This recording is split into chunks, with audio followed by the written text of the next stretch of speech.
Here at ROG, we are always pushing the limits of what technology can do to make us better gamers. But we have perfected the PC so much, it is time to take a radical new approach and look inward to push the limits of the human body. Introducing the ROG Smart Lens, world's first gaming contact lens that will remove any barrier between you and your game.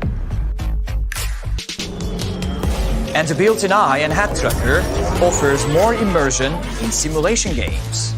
Thanks to ROG Command Center, you won't have to Alt-Tab anymore.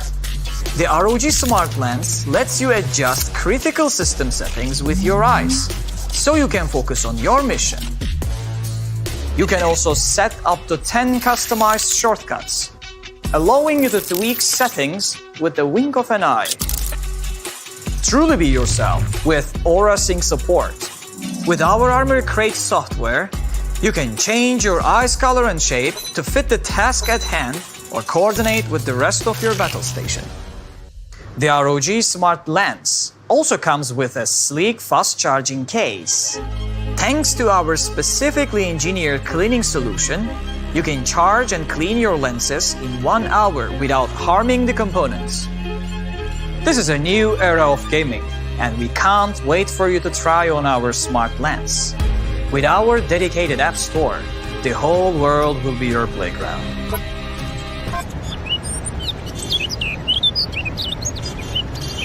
ROG Smart Lens. Take your gaming experience to another dimension.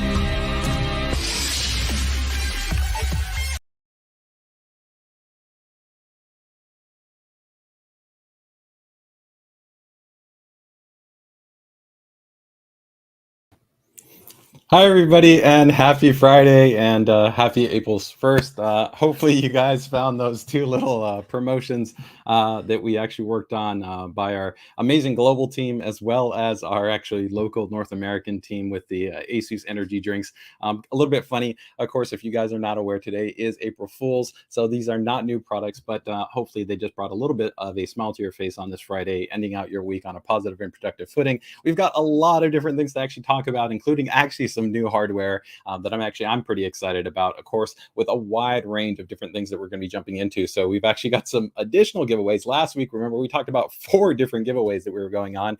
I've got a brand new giveaway to actually be able to talk about, and this one also, like last week's, is also going to be a global giveaway. So definitely for those of you that are actually joining us on the stream and a few other places, hopefully you guys are going to be taking advantage of that. And of course, we've got some new products to introduce in terms of the new TUF Gaming ARGB fan, which is going to be coming out. We've got a new mini ITX motherboard, which is going to be very price aggressive. Great for maybe basic boxes, or maybe something like a SAN NAS, or maybe a basic productivity system that's going to be mini ITX. A couple of monitors, including an interesting touchscreen monitor that we're going to take a look at.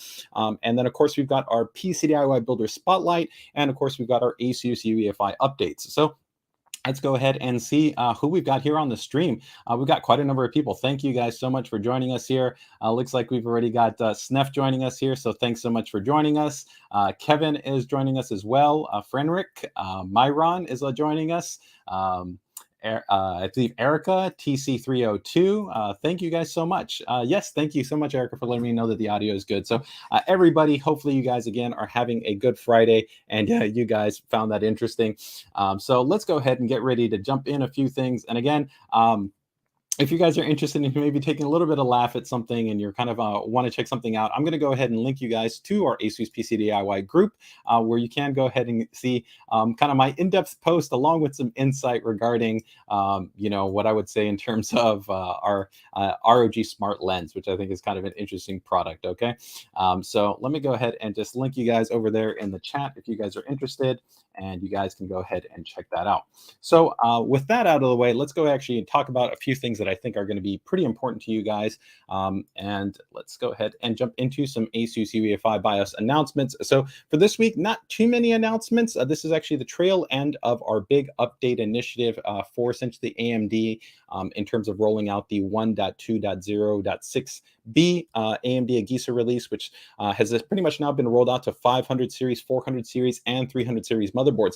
And for those of you that are on that X370 side, and specifically the Crosshair Hero X370 series board that was waiting for that UEFI update. It has finally now come out, so you guys can go ahead and take advantage of it. Now, keep in mind that AMD, midway through kind of this update process, did let us know that essentially there was going to be an additional GISA update that will be coming out a little bit later date, which will be the 1.2.0.7 release, which will be essentially for formal, essentially implementation of Vermeer series support on 300 series motherboards. And that actually, GISA will also introduce FTPM support.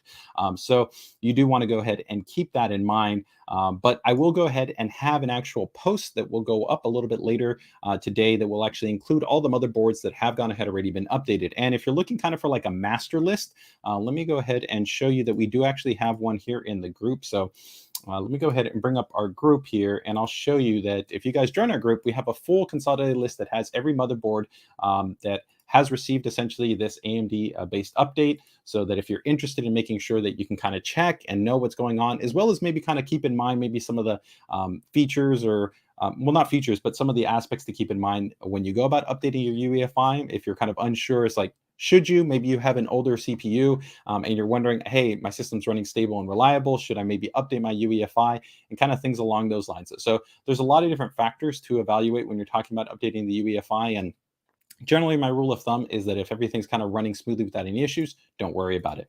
But let me go ahead and show you guys here. And give me 1 second right there. Okay.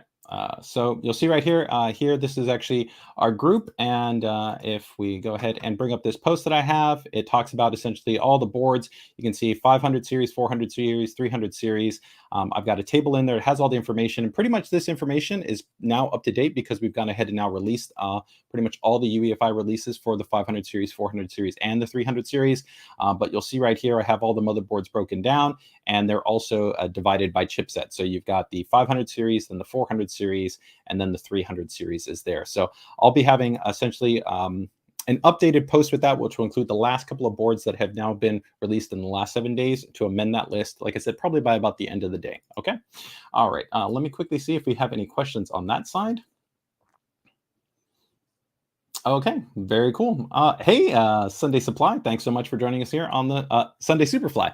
Thanks for joining us here on the stream. Happy to have you here. So that takes us here in terms of our ASUS UEFI updates. So pretty good to go on that side. Now, next up, I want to go ahead and talk about some cool giveaway opportunities that we have for you.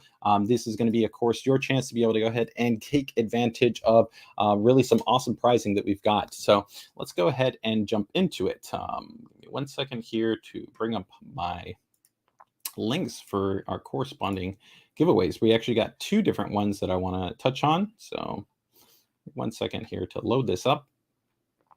And here we go. Our Pro Edis Awards and then our Game in Style. Okay, perfect. All right.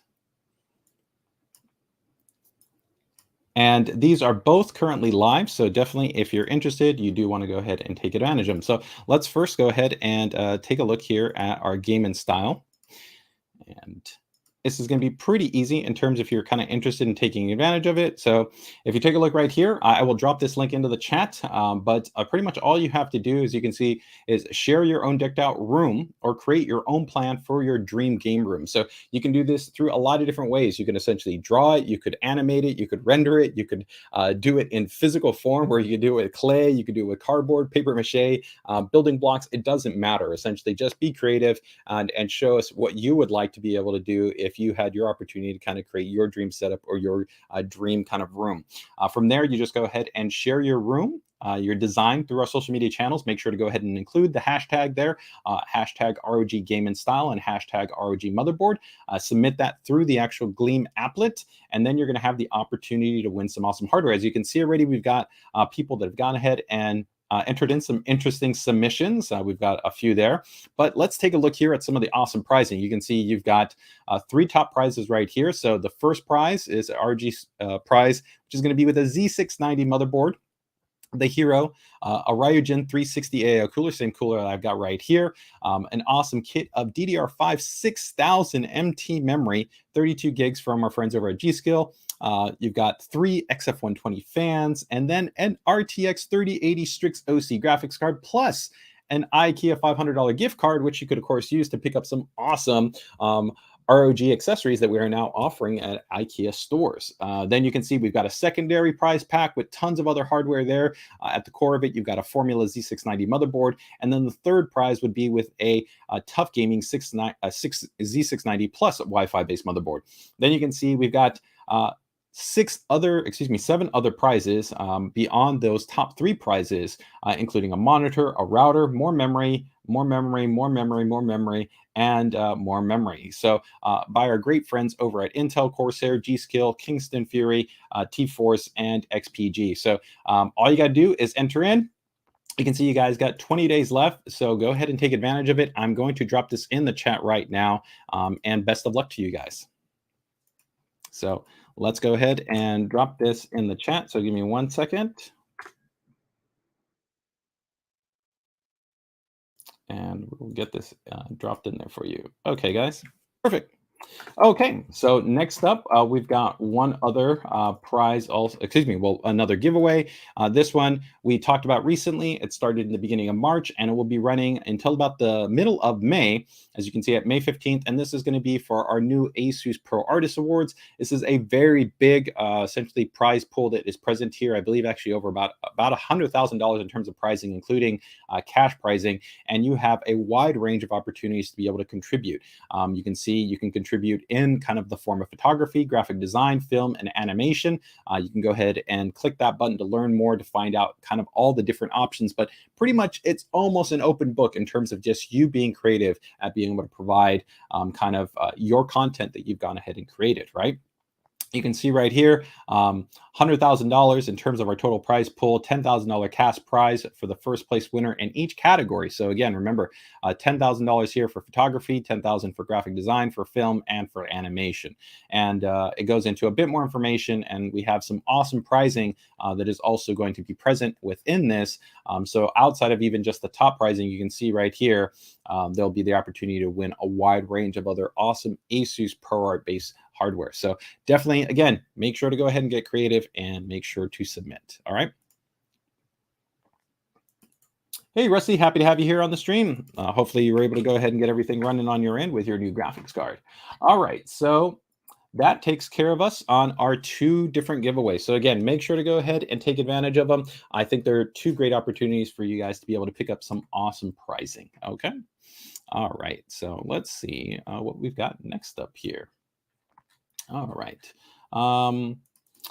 Okay, our Ryzen Refresh video. All right, let's go ahead and jump into just a little bit of basic partner news. Not a huge kind of crazy thing, but I know this is sometimes a little bit of interest to people right now that are considering Z690 as kind of a platform in terms of building kind of a high-end system. So there's some cool stuff that our partners are doing. So let's go ahead and highlight that. So our friends over at G.Skill have gone ahead and announced a new 6000 MT CL30. So that's actually a quite tight timing kit of memory in a 32 gigabyte configuration. So traditionally, most of the DDR5 kits that were offered, especially at higher performance levels, were going to be generally 16 gigabyte DIMMs, but not 32. So if you were looking for a higher density configuration, then this is a great opportunity to really kind of take things to the next level at having a very high level of memory in terms of the density, an ultra high level of performance, and those really tight timings. So of course, with G.Skill being a key partner with us in terms of design and validation,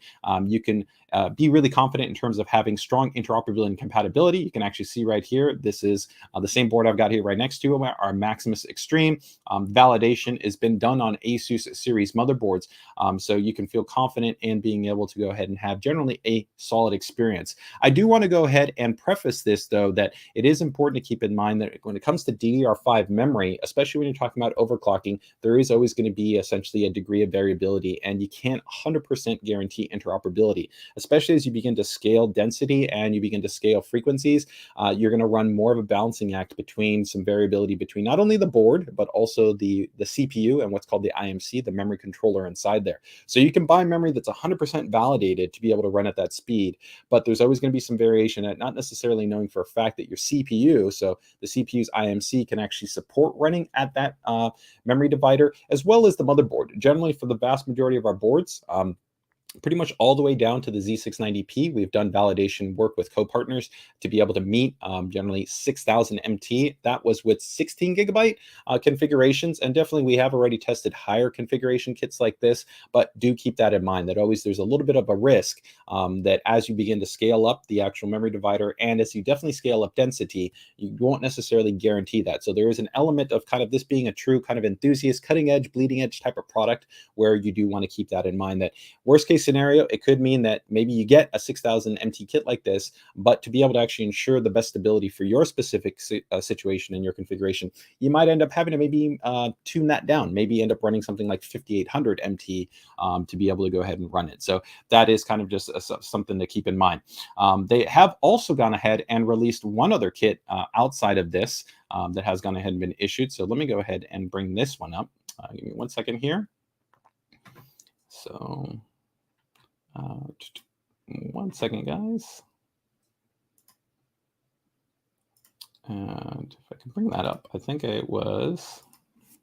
And I'll double check and make sure. If you guys have any questions, feel free to go ahead and drop them in the chat as well. I'll go ahead and try to make sure to go ahead and cover those points as well. Oh, fantastic. Good to know that you found the box, the other cable in the box. So thanks so much for letting me know that, Rusty. Best of luck with your build. Go ahead and get everything installed there, and hopefully everything will be up and running smoothly for you without any issues. So give me 1 sec here if I can bring up that one other kit, and if not, we'll get ready to jump over into our next set of updates here.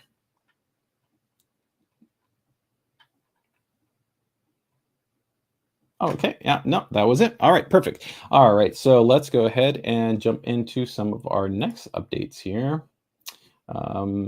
The Core i9 12900KS as well. For some of you that are kind of interested, we have already gone ahead and baked in UEFI microcode support for that. So if you're interested in getting Intel's latest highest end 12900KS, you will have CPU support. But let me go ahead and bring up actually one of our Maximus series motherboards.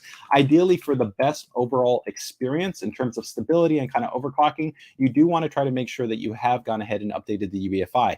Now we have gone ahead and released this UEFI update already, so it's not one that you kind of have to wait on. But if you're running maybe potentially an older release and maybe you're building the system or kind of putting together something along those lines and you haven't necessarily yet updated the UEFI, that is something that you would need to keep in mind that you would still need to update the UEFI BIOS. So let's go ahead and bring that up here. You can see right here that I've gone ahead and loaded up the page here for the Maximus Z690 Hero board. And you'll see that there's two options you have, right? You've got drivers and tools, and you have BIOS and firmware. You'll see actually the most recent release is right here. And bam, it's gone ahead and been issued as of today. So you can see that 1403, and you will see that there's a couple of key important elements right here. One is an update to the Intel ME firmware, which is part of kind of that base Intel microcode support for CPU performance, as well as kind of a few other things. And then right there, you can see kind of optimized instruction support for the 12900KS. So this is an absolutely monster part in terms of its overall gaming performance. So again, if you're looking for support, rest assured, ASUS across its entire Z690 series of motherboards has you covered with support for the 12900KS. All right, very cool. All right, let's go ahead and keep moving things along here. Okay, got that update. And now let's go ahead and get ready to get into a little bit of a teaser before we get into some of our new products. And this one I'm pretty excited about here. So this is not a full product introduction because, again, we are just right now making the soft announcement for it. So this is pretty much one of the first places you're going to be able to find out about it. Let me go ahead and get my little tag up here for this guy. I have it. Let me go ahead and get one up here quickly.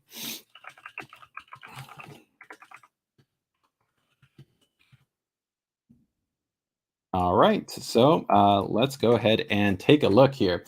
So we do have finally our first ARGB fan that will be available separately. So I know a lot of you have been kind of wondering about, and some of you might have seen, actually, I've been teasing a little bit of our ROG Strix series ARGB fan, which is something that we're still working on, as well as a couple of other things, but we are ready to kind of show off at least one of our first new fans that will be following up the current ROG XF120. So the XF120 is a classic black fan, which is really well suited to not only be a chassis fan, but also really well suited specifically as a radiator fan because it has higher static pressure performance.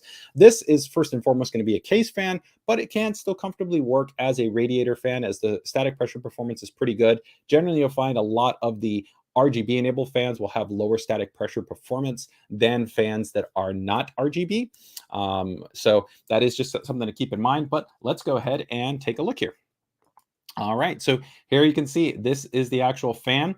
You'll notice right off the bat, actually, that new updated TUF Gaming vector design that we have on there, which looks great, and of course is going to be complementing all of our current TUF Gaming series products. So our coolers, our motherboards, our chassis, our graphics cards, our peripherals, our monitors. You'll see right there, this is actually the CSF performance, which is actually quite good. You know, one of my favorite fans is actually this one right here from one of our partners, Cooler Master, the Sickle Flow, which is a great fan and actually has quite a bit better static pressure than a lot of the more basic RGB fans that are on the market. But this fan will offer the actually same static pressure, but actually also offer a higher level of CFM performance. So that is really nice. Another thing that you're going to notice right here is going to be that this is an 8+8 based LED based design. So what does that mean? Well, that means it's a dual layer. So there's actually 16 LEDs, and this actually allows for kind of a more dynamic and brighter and more saturated type of display across the actual fan.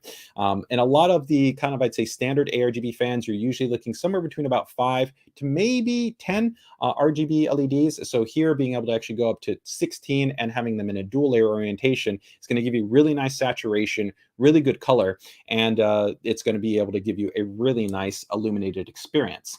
You'll see that, of course, we've got vibrational fans on here. You won't see, of course, on the inside is going to be that this is using an FDB bearing, which is going to be rated for up to 250,000 hours. So that's quite a bit better in terms of not only its tonality, but its lifespan than traditional sleeve and ball bearings.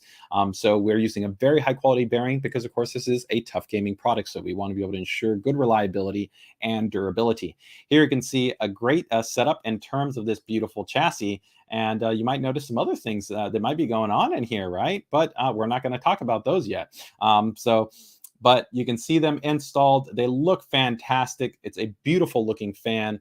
And it is also going to be coming not only as a single fan, but in a 3-pack. And the 3-pack will also come included with a specialized controller. And that controller will actually allow for 4 different levels of presets as well as control. So you'll actually be able to do a lot of really cool things in terms of kind of much more improved than I think than basic kind of fans with a very kind of entry level controller. But you can, of course, still fully connect these with the motherboard, utilize ASUS or Aura Sync. You can utilize Aura Creator, or you can use Armory Crate, or you can use that hardware-based controller. But here is a great example of what you will be able to kind of achieve in terms of the lighting setup. So I think you can see right here with that dual layer design, you can offer some really cool kind of gradient type of patterns, or foreground and background kind of color patterns, which I think are really interesting. That's some of my favorite.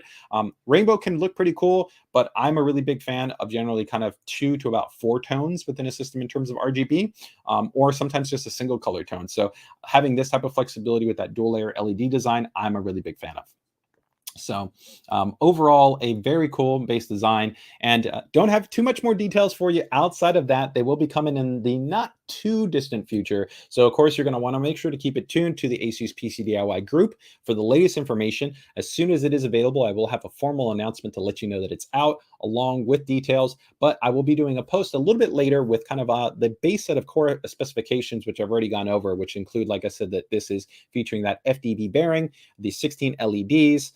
It has good CFM performance at 76 CFM, the static pressure performance, where if you compare to some of the more entry-level static pressure performance on some RGB fans, you'll generally see that they can be quite low. This at 2.5 is quite strong. Some are actually, if you look at the values, they might be under 1, where if you were to compare this to like the ROG Strix XF120 fan, if I have one, I think I might have one somewhere over here.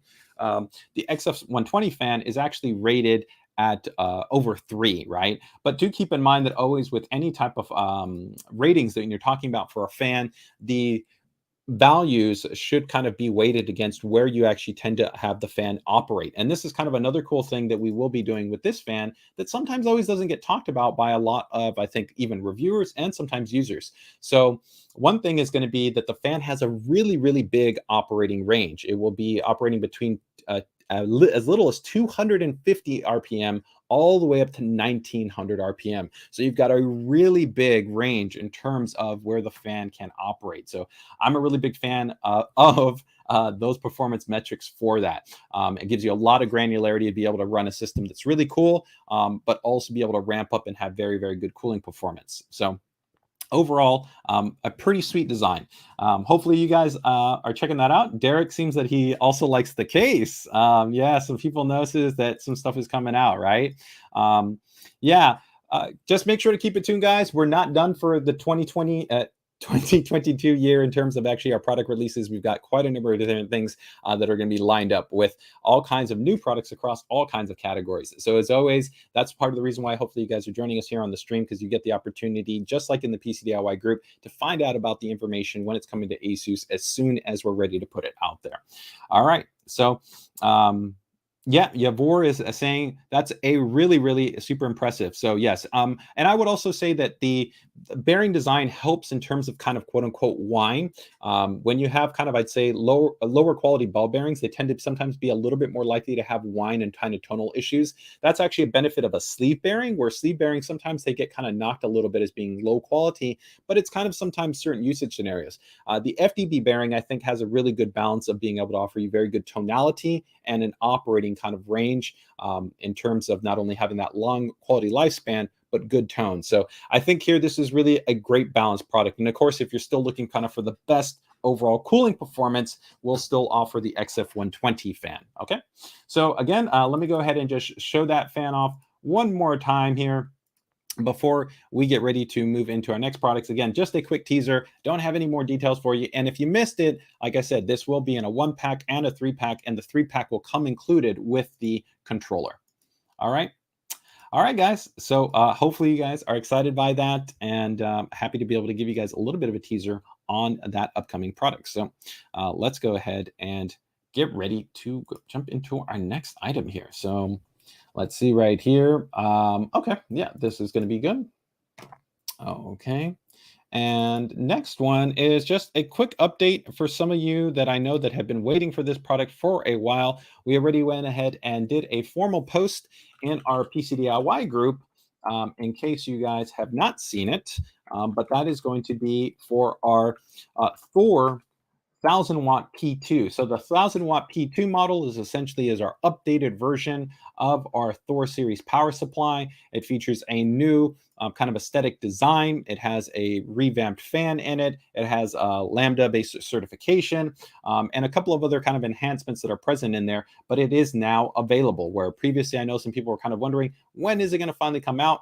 And we have now finally pushed it out in terms of availability. You can get it at the ASUS store. And as far as kind of some of the other channel partners, whether it might be Newegg or Amazon, you should hopefully be seeing it in the next hopefully week, maybe 2 weeks. It kind of depends. Logistically, it can really vary between different what are called channel partners as far as kind of their internal, I'd say, kind of timeline to get products listed. Some are going to be quicker, sometimes they're going to be shorter, but a lot of times it's really just dependent on their systems and kind of their bandwidth to get everything up and running. But I did want to go ahead and just show you guys this, that it is available. So let me go ahead and just tweak this banner right here because we don't need to touch that anymore. But this is for the Thor 1000-watt P2. You can see right here, you can click buy. You can buy it right now. $359 is its price point. It is definitely a little bit more expensive than our, let's say, standard ROG Strix 1000 watt base power supply, which is already a very good power supply. It's fully modular. That's a gold series power supply. This one, of course, steps up to being a higher class in terms of 80 plus platinum. It features the OLED based display. It has the RGB lighting. It has ASUS Aura Sync support. Also, do keep in mind that some people forget that the ROG Thor series does also come with a set of individually sleeved cables. So individually sleeved cables can be actually pretty expensive if you buy them on your own. So those are already packaged on the inside along with a wide range of other cables that are there. It also has an updated axial tech-based fan, which is kind of the same high-end fan that we're using on our graphics cards, which have a ring barrier on there for improved static pressure performance. It also has very, very big, large, enhanced VRM heat sinks. So pretty much most of the time, that fan's never even going to come on in the first place. Even under load, this system is pretty much going to be fully silent. So it's a very high performance, high quality based PSU that's going to look fantastic. And of course, if you've got a chassis where you can show this off, then definitely one that you're going to want to consider. So, and I know that for some of you that were kind of wondering, well, when are we going to see the other power supplies? Those will start coming out in the not too distant future. So you'll be seeing next the 1200 watt, after you'll see the 1600 watt, and last you will see the Thor II 850 watt. And some people that have asked is, will this support PCI Gen 5? Yes, it is a launch ready PCI Gen 5.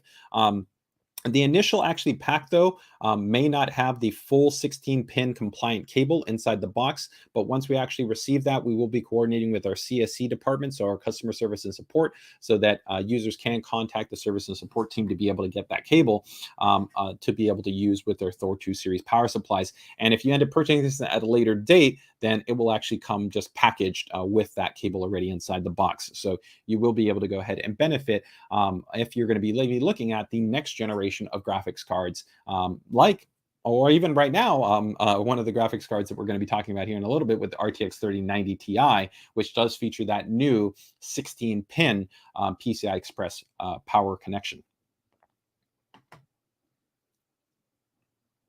Hey, Gameaholic. The fans that you're talking about with Noctua series and Gentle Typhoon, fantastic series fans. Those would be closer, because they're not RGB fans, to our ROG XF120 fan, which we closely designed and developed that fan to be able to offer really great performance and quality.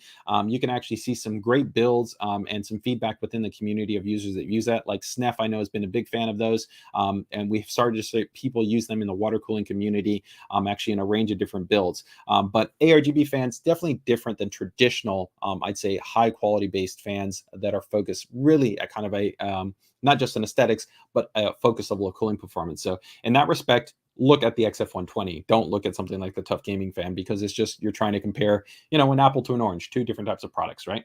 Okay, so that is an update there on the Thor II. Let me see right there if we got any questions that came up.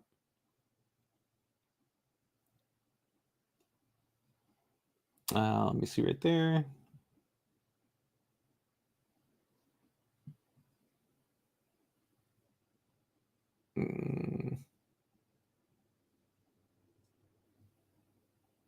Hey, Walter, thanks for actually picking up an Maximus Extreme board. Z590 Maximus Extreme board is fantastic. It's actually one of my cornerstone systems. You're going to have a great experience within it. It's an outstanding board in terms of its functions, features, and performance. If you have any questions, feel free to go ahead and join our PCDIY group and ask there. But I think that you're going to have a really great experience. So let's go ahead and get ready now to talk about some of our new products here. And again, if anybody's had any questions, feel free to go ahead and chime in. So first up, let's get ready to go ahead and take a look at one of our brand new graphics cards with the TUF Gaming GeForce RTX 3090 Ti. We're not going to dive super heavy into this, but I did want to go ahead and give a little bit of an update to this graphics card, just because, as always, there's usually kind of interest at the top end of the spectrum in terms of kind of what kind of we might be doing in terms of features, functions, and designs. This is going to pretty much be a continuation of what we've been offering with our high-end 30 series. So you're going to get really the focus that we always have, which is going to be cooler, quieter, faster, built better, right? That's really kind of our focus. So in terms of the TUF Gaming card, we will actually have two versions. There will be a OC and a non-OC based graphics card. They're both, of course, fully overclockable. Just the OC version will come with a higher GPU boost clock already essentially predefined and validated, right? Whereas opposed to on the standard card, you might be able to maybe overclock to that, but it's not a guarantee, right? Because there's always going to be variance in terms of overclocking.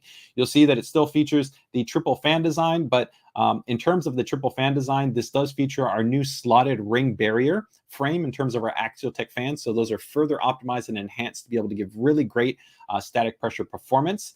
The fans, along with the card, do support 0 dB operating mode, which means that under light loads and under certain power envelopes, you will actually have the fan stop. Do keep in mind, though, that if you're generally a user that might be running kind of a a multi-monitor configuration or high refresh rate, your base idle power consumption might be higher than the requirement for 0 dB, and 0 dB won't work because essentially you're exceeding the power draw that it requires. The cover is a full metal cover with some nice slots there to be able to help to improve some of the actual airflow characteristics. You've got a nice just RGB accent lighting strip there if you went ahead and put this card into a vertical orientation. If we take a look here at the back, you've got a full metal backplate on here. You can see the GPU brace bracket, which helps to keep the nice actual kind of contact between the massive heatsink assembly and the die of the GPU. You've got venting right here at the back. You have a VBIOS button right here, which will allow you to operate in either P mode or Q mode.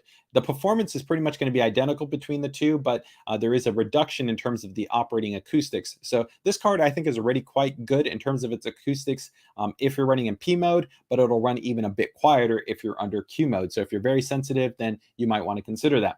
You'll see right here, it's got that new PCI Express 16-pin power connector. We still do have our diagnostic LEDs to let you know if everything is working okay in that regard.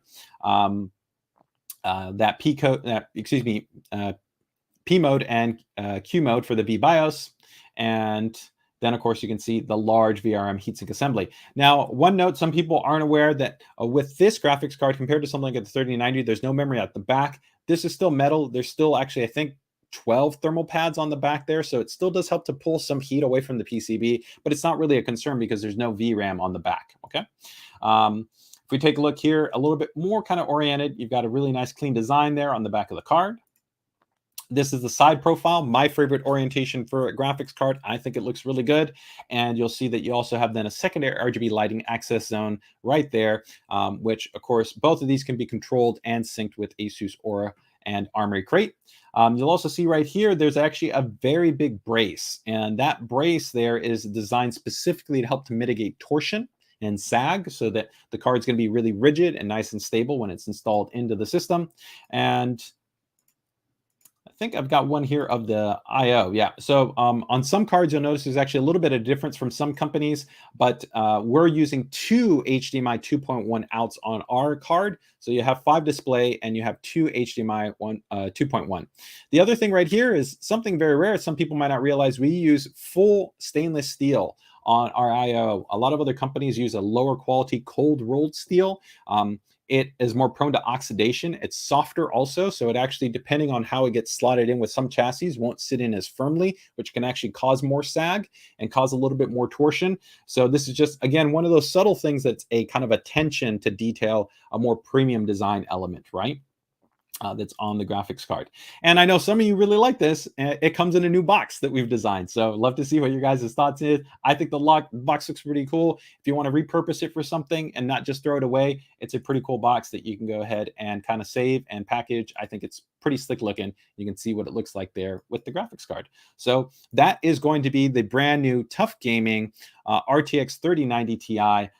Some last notes, I guess, in terms that some people would wonder, right, is going to be one, this card will support a max TBP, so total board power of 516 watts, which is a massive level. So very, very high in terms of that. If you're still looking to potentially try to overclock a bit further, it's got quite a bit of headroom there in terms of actually the total board power.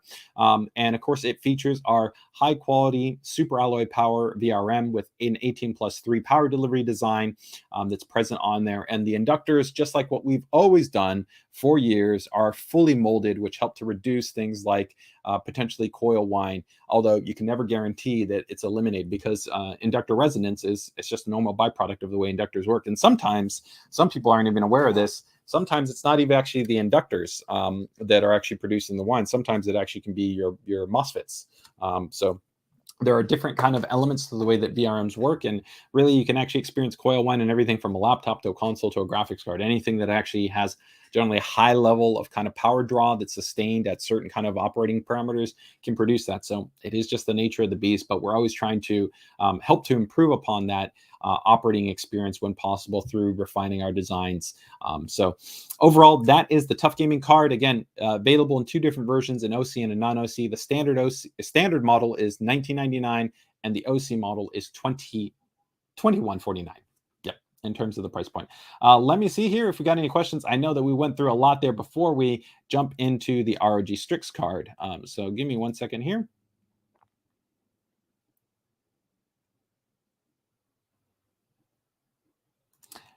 So that's actually a great question. Why do a sophisticated? It's not really actually a sophisticated box. It's just actually a very simple styling. And we're still actually conscious of not doing too much of an excessive design, because if somebody's going to throw away the box, take for instance, we still want the box to be recyclable. So we use actually soy plant-based inks. It's still standard cardboard, so it can be broken down and recycled. Where if you actually get really premium boxes that tend to use special types of inks or mylars or the types of material that actually can't be broken down and they can't be recycled, they actually have to be thrown away. So this is a balancing act that what we know is that, especially in the higher end enthusiast community, there's some users that like to keep the box for just personal sentimental reasons. Some people like to show them off, and other people like myself, you might not even keep the box. You might just pack it, maybe keep it for warranty purposes, and once the warranty is done, then you'll recycle it. So it's really kind of to each his own in that regard, but it's up to you, right? Yeah, in terms, actually, Sniff says RIP 650 watt power supply. You are correct. The power supply recommendation I didn't know, but it is pretty high on a 3090 Ti. We are recommending for any one of these cards a minimum of 1,000 watt power supply. And I would say for some users that have very, very high end systems where they're going to be overclocking the CPU and the GPU, got tons of RGB lighting, tons of storage, you might even be maybe looking closer to a 1,200 watt power supply recommendation.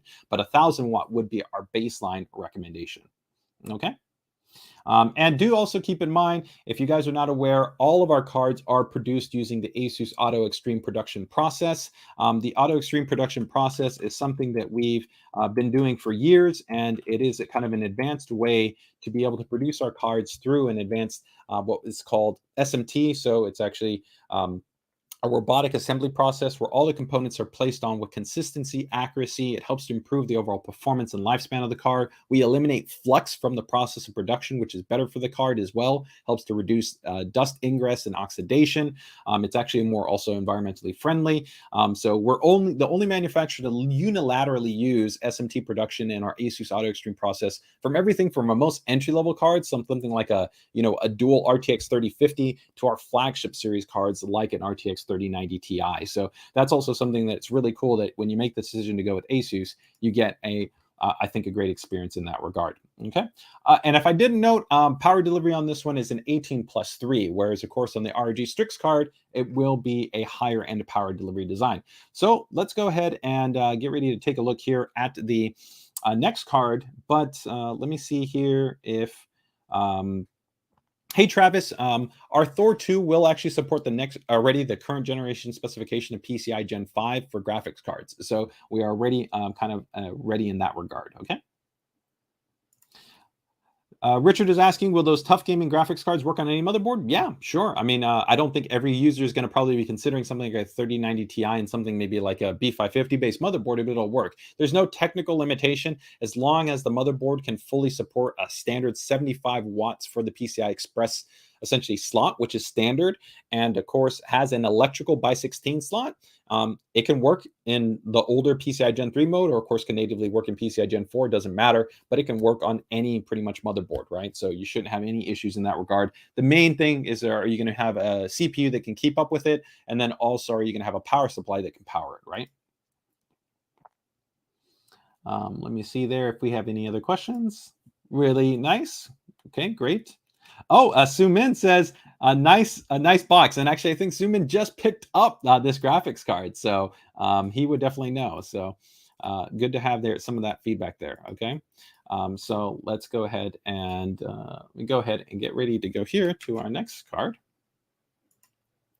Okay, 1 second here.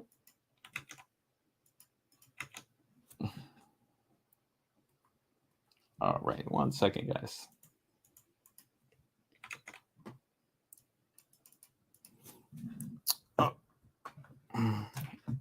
Hopefully we one moment here. Okay.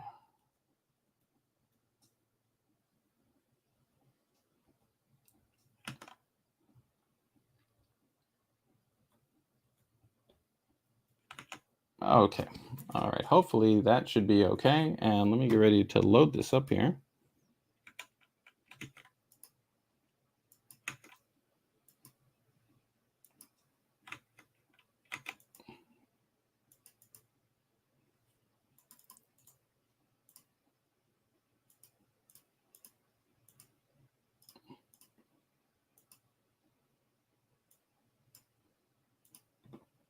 Okay. All right, if everybody can just let me know if stream is still coming through okay for them. I'm going to go ahead and just open up a secondary window here. It looks like we have a little bit of delay on my side, so just want to make sure that that's still coming up okay for everybody. So give me one sec here. And just let me know if that list still looks okay there.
All right, everybody, if everybody can just let me know, I had to make a quick adjustment right there. Hopefully we are back up and running. So we should hopefully be good to go. So just I'll wait a quick moment and just make sure that everybody is recognizing that we're back up, and we'll keep moving things along here.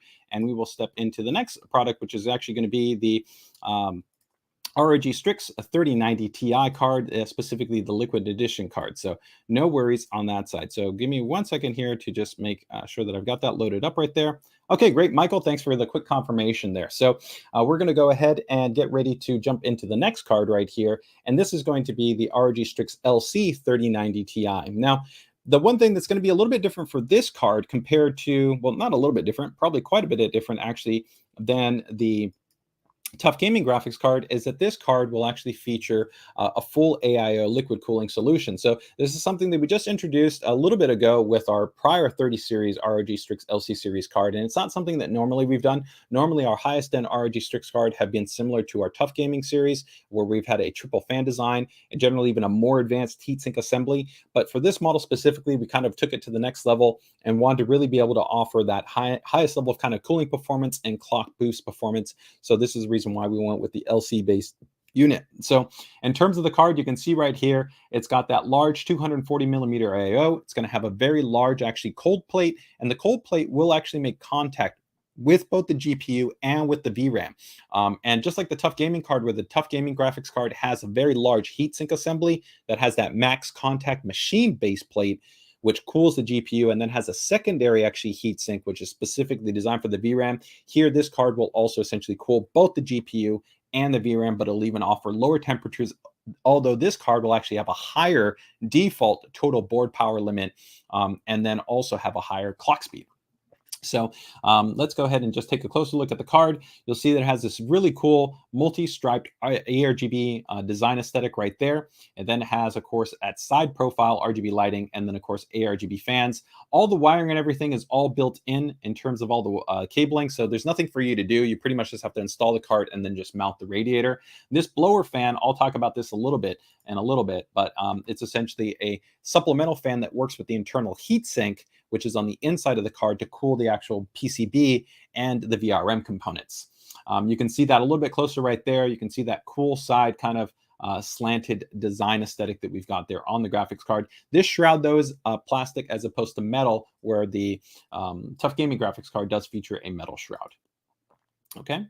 The I/O on this one is still going to be the same, so still going to be 5 display output, and it's going to be HDMI 2.1 on here as well. And then from there, you can pretty much see that this will be an OC variant. We will not have a standard OC model for the ROG Strix card. So right now, you're essentially just going to have 3 versions. You're going to have the TUF Gaming LC OC model, and then you'll have 2 TUF Gaming graphics cards. This one will come in, of course, at the most expensive, at a little bit more of a premium compared to the TUF Gaming graphics card. This one, I believe, will be coming in at $21.99 in terms of its price point.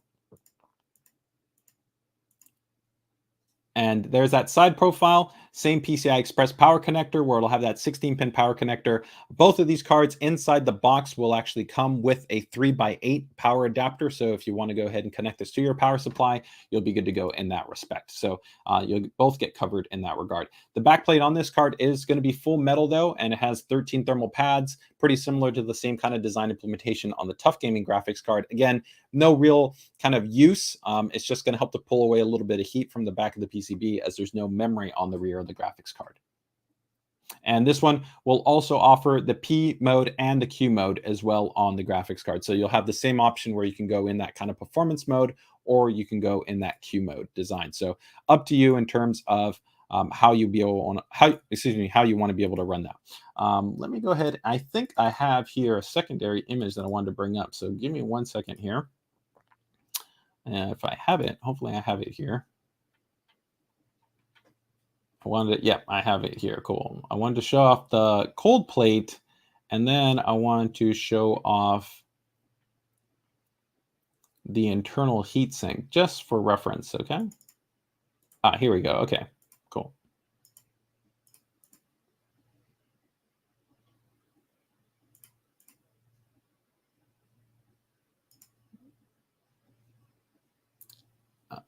Yep, here it is. Okay, cool. Got it. So here you can see this is, of course, the cold plate. It's a large cold plate, and that is actually what makes contact on the inside, right? Where that'll be making contact with the GPU die and with the VRAM.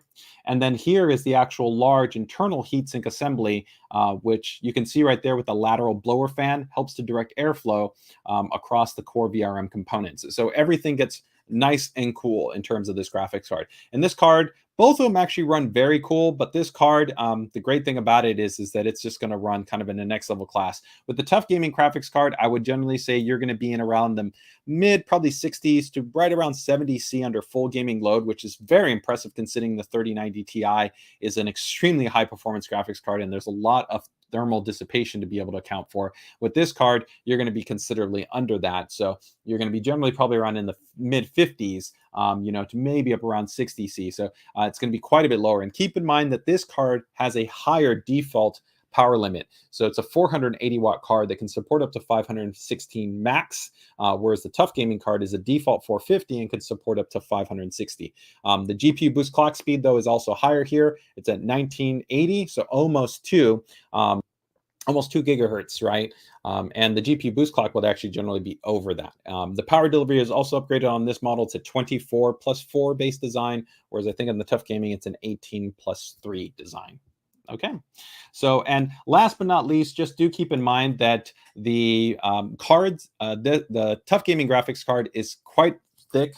So this is already a pretty big card. This one right here is going to be a 3080, but a 3090 Ti is going to be a 3.2 inch slot card. Excuse me, not 3.2, but 3.2 slot based card. So it's going to be quite large in terms of actually installing it into your graphics card. So you do want to keep that in mind in terms of just kind of the overall clearance that you're going to need to account for inside of a chassis. Whereas with the Strix LC card, it's 2.6 slot in terms of that.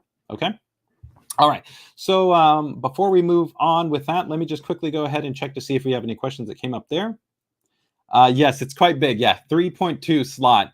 It's very, very large. And like I said, it's larger than the prior 3080 or 3090. So that's the reason why I do make that as a point. It is going to be a bit bigger. So you can actually see these. Just watch Newegg. Newegg already is going to be listing these. I think they already had a first initial listing and they kind of might have already initially sold out, but you'll see additional listings going up. And we have already worked. We did see that when Newegg did list them, they were listed actually at our MSRP based pricing. As always, we do recommend that if you're purchasing from an e-tailer, look to purchase from the e-tailer and not a third-party marketplace, right? So that means that if it's like from Newegg, buy ship and sold from Newegg, or buy from Amazon, ship and sold from Amazon. Don't buy necessarily from a third party where they might not be honoring essentially what we're trying to do when we're coordinating with channel partners to adhere to MSRP pricing. Okay. Okay. Yeah, so Vamps TV, just essentially watch out for the availability. You should probably hopefully see availability get restocked in the next week or so. Just continue to monitor that in terms of its overall listing. Hey, Kevin, we actually used to have more DP ports on our prior cards, right? So an example is this card, right? Let me go ahead and show you right here.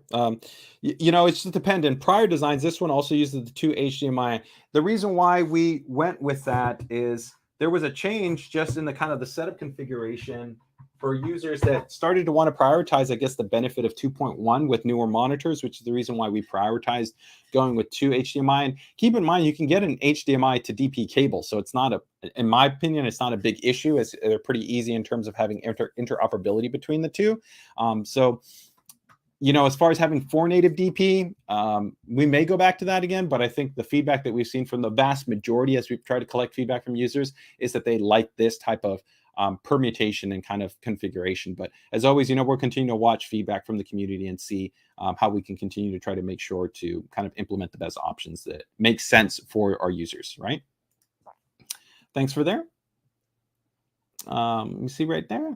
Okay, so, okay, very good. I think that gets us covered there in terms of the brand new RTX 3090 Ti. Again, if any of you has any questions on those cards, feel free to go ahead and ask. And also keep in mind, I have full posts already in our PCDIY Facebook group on both of those cards that go into kind of all the key information on those cards, including some temperature insights, acoustic insights, the power delivery design, the clock speeds, the TBP information. All that stuff is covered in my post in the PCDIY group. So you have all that information if you're there.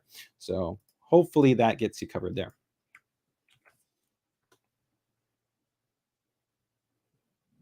Hey, Vamps, the reason why we didn't go with the 360 is it just doesn't make sense. If you actually look at the thermal performance, our thermal performance numbers were already extremely good, right? Considering the actual clock speeds that we were targeting. And the adding a 360 AO, while to some degree it can make sense. One, the additional actually displacement in thermal to performance doesn't really provide that much of improvement, but it actually adds quite a bit more complexity in terms of making it work within chassis. It can be quite a bit more difficult to find chassis configurations that could comfortably fit both of those maybe AIO configurations and not maybe have more obstructions or more issues. We felt to be able to maximize the actual flexibility of mounting this in the widest range of chassis that makes sense for enthusiasts. So even going down to like higher performing mini ITX, a micro ATX, right, or full ATX-based chassis, going with the 240 millimeter made more sense and still allow us to hit a significantly, you know, impressive thermal performance number, right? Because keep in mind, again, that the card was already going to be heavily overclocked at that 1980 boost clock, that higher than standard TBP, and that impressive VRM design, and we're able to comfortably keep the card cool without any issues on that 240. So we just don't see the value in adding more complexity and adding more mechanical obstruction in terms of getting that installed into more chassis, right? All right, so let's go ahead and move things along here to the next item and go into some of our new product updates here. So what should probably bring up first here? Give me a second. What are we going to jump into? I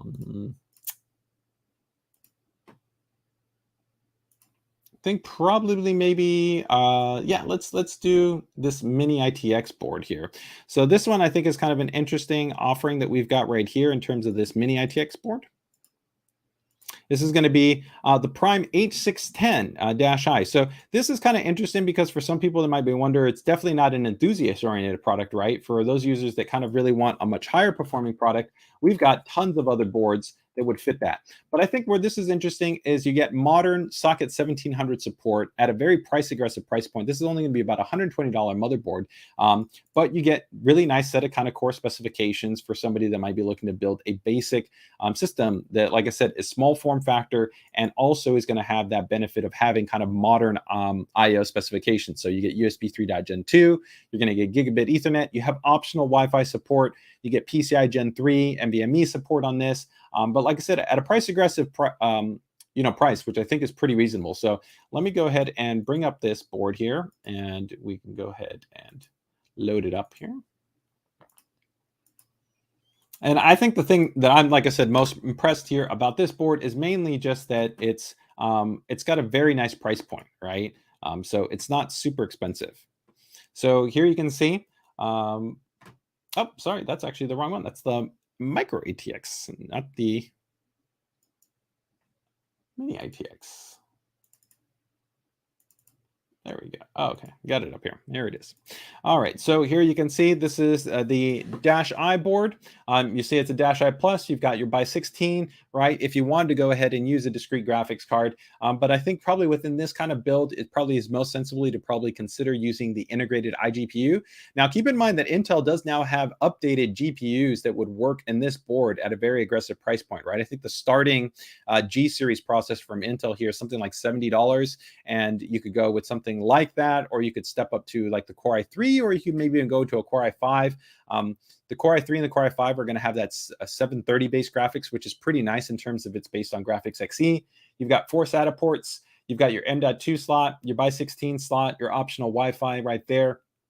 Of course, your 2 DIMM slots right there, and rear I/O. Not super crazy because again, this is H610i, and it's going to be an entry-level platform. But again, for the price point, if you're maybe looking to build like a basic SAN or NAS box, a basic productivity little system, I think this is actually a really nice option. And it actually replaces kind of a hole that has existed for a while because there wasn't really anything in the 500 series to replace this. The prior one was going to be all the way back for the 400 series. So this does step you up to be able to actually get some nice kind of flexibility in terms of having kind of a new board offering for that kind of entry-level segment. Hey Vamps, I already gave the update on the 1600 watt when I talked about the 1000 watt. So the 1600 watt will be coming after the 1200 watt timeline. Probably not going to be looking at until any earlier than maybe the end of Q2 timeframe, when there's actually an availability announcement that I'm ready to talk about in terms of actually us posting it out in terms of channel availability. So a channel release, rest assured, it will be posted in the group with a formal announcement, and it will also be talked about here on the PCDIY stream as a new product. Okay. All right, so that gets us out of the way there for the H610-I. Let me see. I think I should have the confirmed pricing on it. So give me 1 second here to just bring up the confirmed pricing.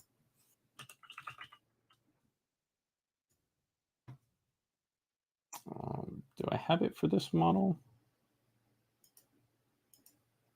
Yes, that one should be $112.99. So yeah, that is going to be a nice option right there. Again, you got DDR4, gigabit Ethernet, USB 3.2 Gen 2, PCI Gen 3 NVMe storage, Intel XE graphics support. And like I said, if I was looking for probably a CPU to pair with this mini ITX board, probably look at the G6900, the G7400, or maybe the i3-12100.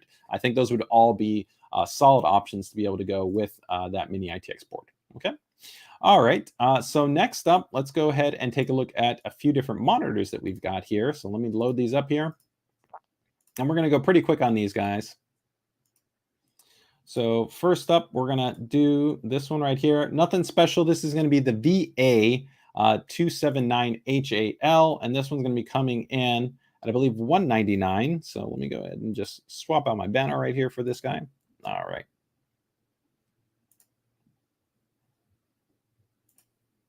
Okay, and we can see right here, nothing crazy about this one. This is just going to be a 27-inch 1080p based monitor. It's got two, of course, stereo speakers in there, 2-watt stereo speakers, support VESA mount support in there. It's a VA-based panel. You know, nothing crazy right there. Standard 3-year warranty that we have. This is just going to kind of be a, you know, a solid option as part of our additional kind of lineup there. If you wanted to be able to upgrade to something that's a little bit larger in terms of size, not super expensive, you know, 1080p resolution, and, you know, be able to kind of just give you a nice kind of general desktop based monitor. So probably a little bit more so for users that are just looking for the general productivity side, or maybe looking for a secondary display, but not necessarily like in the same line as our gaming, you know, oriented displays, right? Where you're talking about, you know, super high refresh rate, low response time, or, you know, our ProArt series, or even our gaming series, which have really high color gamuts and, you know, things along those lines, right? All right.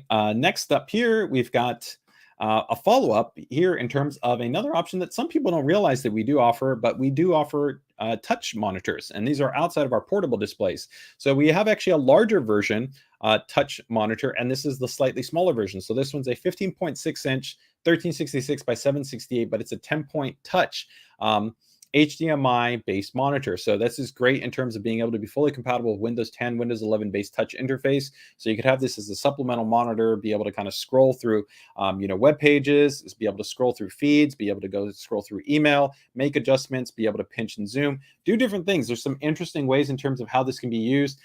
These are somewhat kind of hybrid based products that we offer for kind of small businesses, Soho environments, but we do see some desktop users that are also interested in this. If you did want a 1080p version, we do offer a 1080p version of this monitor. This monitor, let me go ahead and pull up the price point on it. Let me double check it here. Is going to be coming in at $179, and I will show you the larger full HD version if you're interested in that, which the full HD version is a little bit more.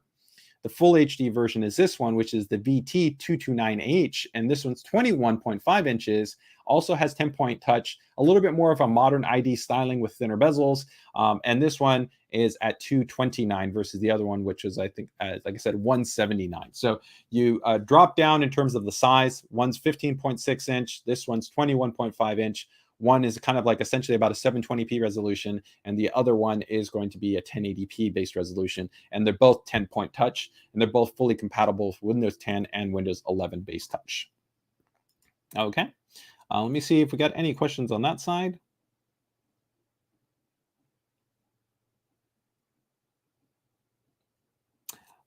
Let me see right here. What's your best recommendation for a portable touchscreen to pair with the ROG Phone 5? That's hard because, I mean, the ROG Phone 5 is definitely a gaming and high performance display. So normally it would pair with our portable XG series monitors, which are not touch, but they have low response. They have great speakers. They have an integrated battery in them, high refresh rate. So I would probably take a look at that. But if you wanted touch, we have the MB16AMT, which is a touch-based monitor, which could work definitely for that type of scenario. So that would probably be one that you would want to take a look at. Okay. All right. And lastly, let's go ahead and take a look at one new monitor that we have on the ROG Strix side of the fence. So this will be a gaming monitor that we're going to have. And this one is going to be, let me double check its price point right here. I think coming in at about $310, I believe, approximately. Yeah, that's correct. So here you can see this will be the XG276Q. It's a 27-inch 1080p based monitor.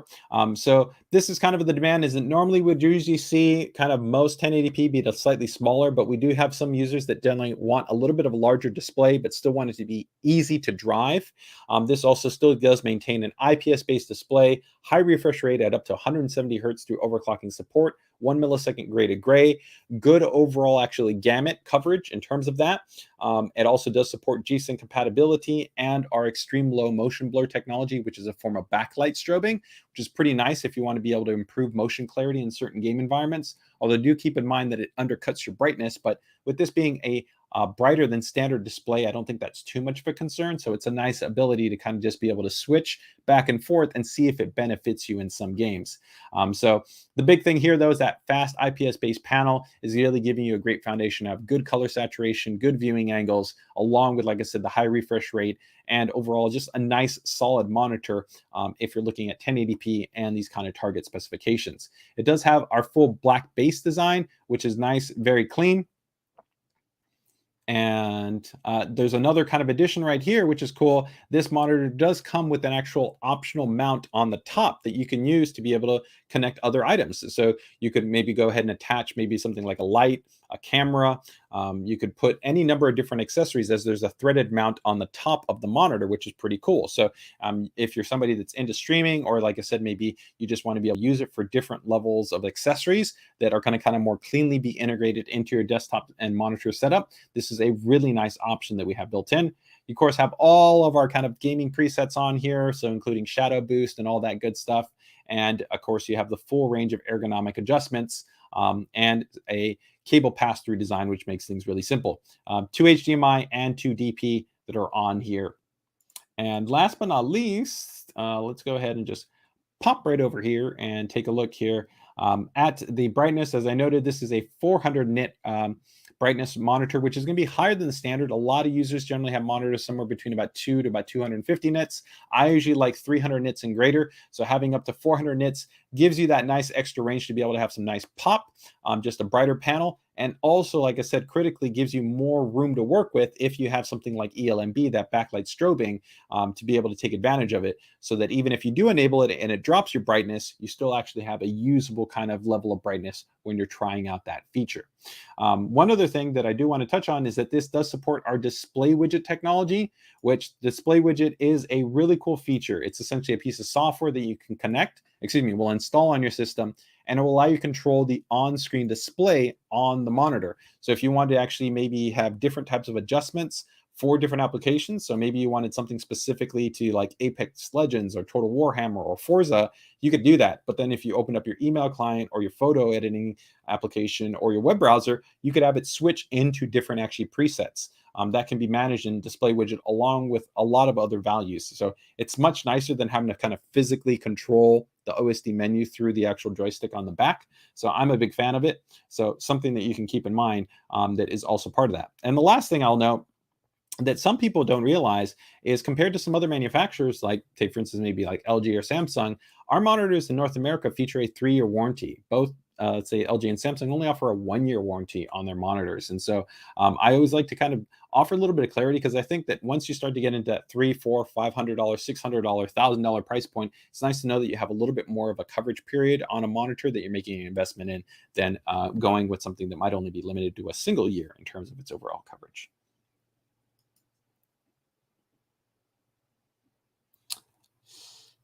That's interesting. Somebody's asking about doing the Z11. I don't think it would look weird. The Z11 was actually designed to support up to our 20 series graphics cards, which were actually not up to 3 slot. They were a little bit larger, about 2.6 to 2.7 slot. So it actually could work in there. It'd be interesting to see actually how it would look. And because of the way that it's a front facade based design, it would give you kind of visibility to that really cool RGB display that's there. So I think it actually could work in there. You'd have to figure out how you would want to orient the rest of the cooling configuration for the CPU, right? But I think it definitely could be an interesting look inside of the Z11.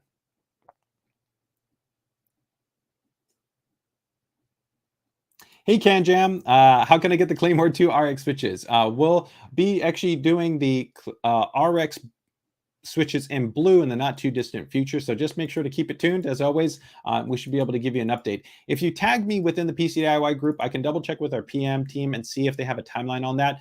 Generally, the blues have always been the last in terms of what we bring in for our keyboards, whether it'll be something like the Falchion, the Strix Scope series, or the Claymores, just because the popularity has been more focused with the linear and the tactile switches, so the reds and the brown type switches, than they have been with the blue switches. But I know that there's those of you out there that really like your clicky switches, right? So just kind of something to keep in mind, right?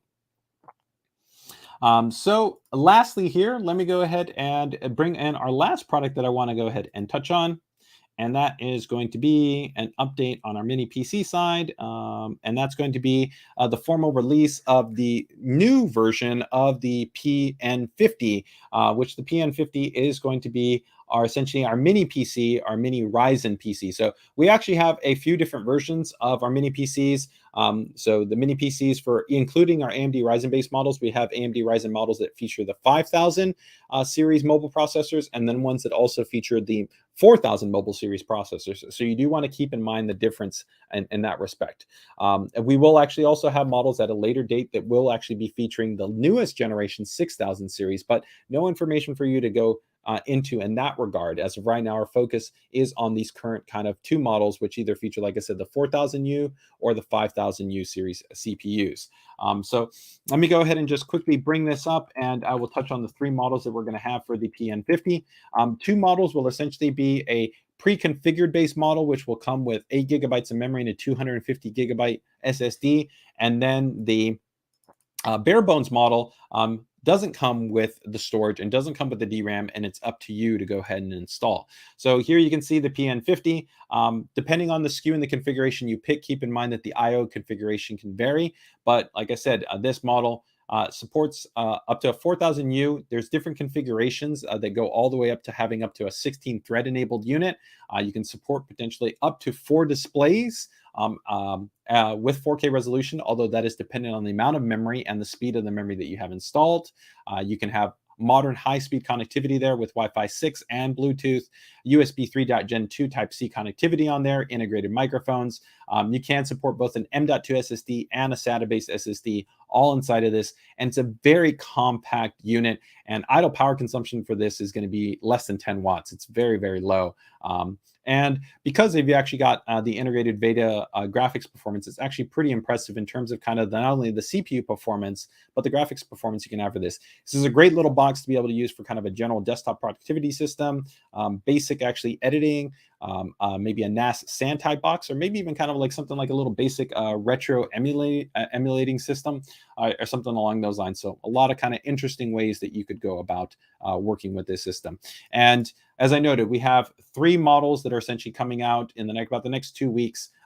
2 of them are going to be bare bones with, like I said, an 8 gigabyte and 256 gigabyte SSD, and the other one will essentially be a bare bone based configuration.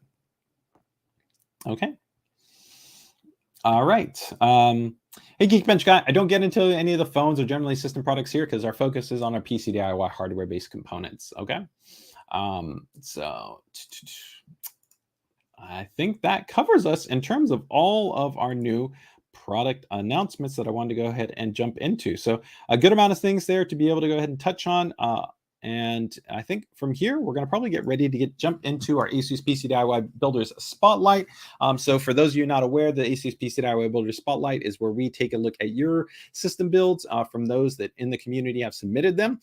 It doesn't matter whether it's your first time build, it could be your 10th build, it could be air-cooled, it could be water-cooled, it could be mini ITX, it could be ATX, it doesn't matter. We just love to be able to showcase builds featuring ASUS hardware here as part of the ASUS PCDIY Builders Spotlight. So we're going to go ahead and get ready to jump into a few of these. But before I do get into that, I did actually want to show something off here from one of our fellow kind of community members here and modders.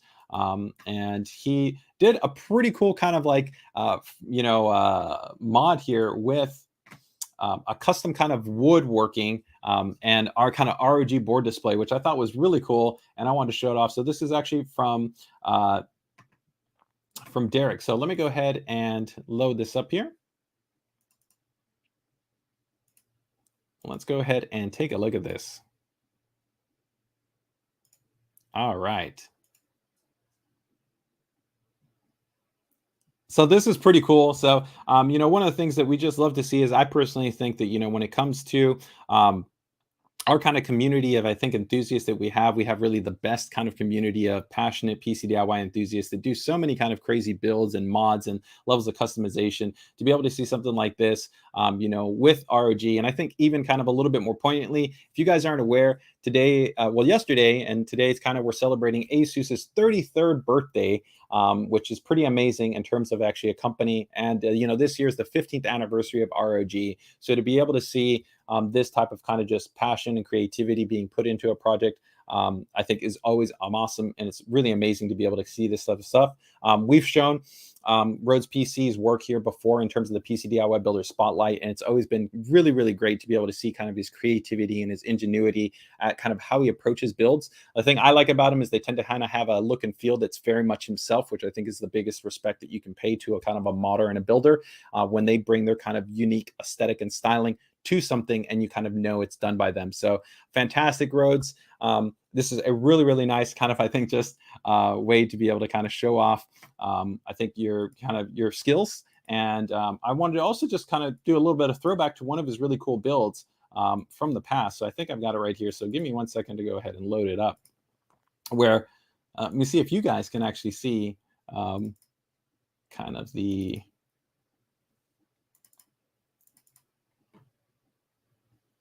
homage here. So this was, I believe, his Star Wars based theme system, where again, he really kind of brought a lot of kind of the creativity, the custom woodworking. There was artwork that was involved here. So this is really, I think, always really fun and playful ways to bring about the system. You can actually see some, different types of actually textile crafting that's also in here, some mixed materials and composition, which is really cool. So this is always nice to be able to kind of just see how the modding community, how the building community is really able to bring kind of their experience, their expertise, their creativity to kind of showing off our hardware in really kind of interesting ways. And this, I thought, was one of those great builds that, again, it's, it really fit in with the theme. It had something that was, distinctive and different, and wasn't necessarily the same, just like a standard type of build, putting all together the hardware. But it was a really great kind of showcase. So overall, very, very cool. I'm really happy to be able to show that off. So thanks for sharing that with us in the group. And also thanks for sharing that with me so that we could feature that here on the PC DIY Builder Spotlight, man. So kudos.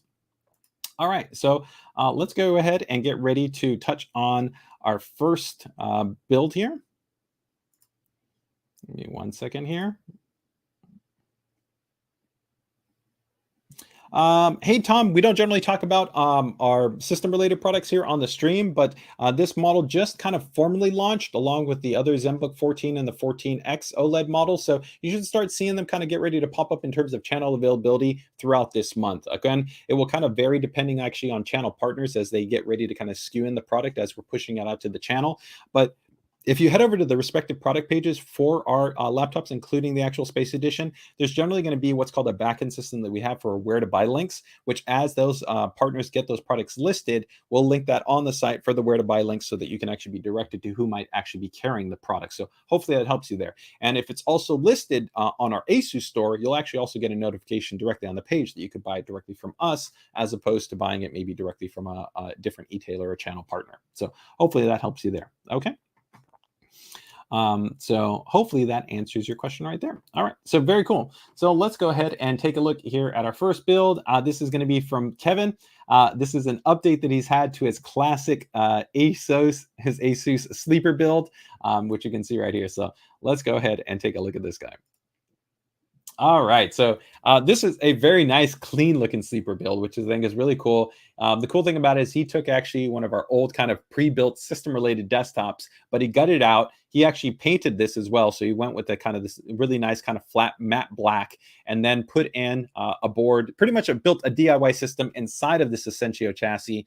And then from there is kind of slowly kind of just taken secondary parts that he's had and put them together to be able to build a pretty high little kind of performance system. But of course he has a very nice high end, now gaming desktop where he's got, water cooled Maxima series motherboard, high end graphics card, and kind of the works and another secondary system. So this is his secondary kind of sleeper box right here.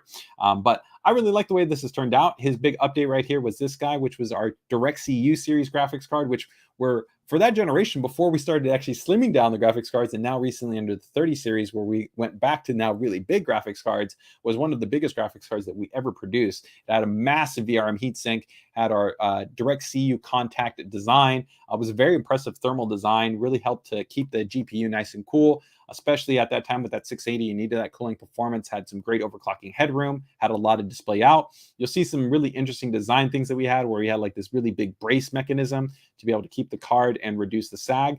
But he's got it all situated in there. It looks nice. It looks clean. It's well executed. I like this little touch right here with the little ROG accent. Nice and clean cable management, especially in a chassis where this is not really designed for it. You can see it now turned on there with a little bit of lighting. I think this perfectly fits the build as a sleeper-oriented system right there. But, you know, stable, reliable, functional with some nice high-performance parts. I like right here, he's using that classic DDR Vengeance memory with no RGB. It's just got some nice little accent lines to it. And overall, the way it kind of turned out, right? And you'll see right there, you wouldn't generally assume that this kind of basic box has a little bit of flair there with the RGB lighting. And you can see right here, it looks like he's got this set up in a little corner spot there with a CRT. I love that. I think maybe probably having some type of, maybe emulation or kind of retro games there, right? Or something like that. It's got a controller, keyboard, mouse, old Maximus Formula board there in the back. That's kind of nice too. So very cool. Oh yeah, we can see he's definitely running some type of emulation box on there. So that's a very cool setup, man. Kevin, thanks so much for sharing this. Let me go ahead and bring up your submission form here. Let's go ahead and see what you've gone ahead and detailed for this build. So let me go ahead and just load that up here. All right, so there we go. Sorry, guys. Too many windows. All right. So let's see. Does the build have a theme? So the theme is, a sleeper build using old ASUS parts. 3 words to describe the build. Old but gold. I like that. Does the build have a name? ASUS Essentio Sleeper. I definitely think that fits. It's running Windows 10. It's also got a Core i7 4770K at 4.1 gigahertz. He's running that on an ASUS H series motherboard. He's got 16 gigabytes of Vengeance Pro in there, 1600 MT. He's got then now that DirectCU top base graphics card in there. That's all running off of 550 watt power supply. And then he's also got, 120 gigabyte SSD in there. Actually, 2 120 gigabyte SSDs.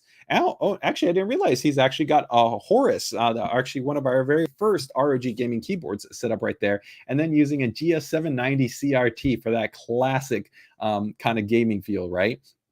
So overall, current 2022 value, I like that, about $400. What aspect is he most proud of is working with all the old ASUS hardware. Is there anything that he would change about the build? An upgrade to a GTX 980 would be awesome. Was the last GPU to native support VGA natively as part of the actual RAM DAC configuration for the display output configuration. Took him about an hour to actually put it together. He pretty much uses this for retro gaming emulation, as I noted. So playing some Super Mario 64, some Front Mission 4, Star Wars Rogue Squadron, and Resident Evil. He was really a big fan of the DirectCU branding and that triple slot design and kind of the cooling performance.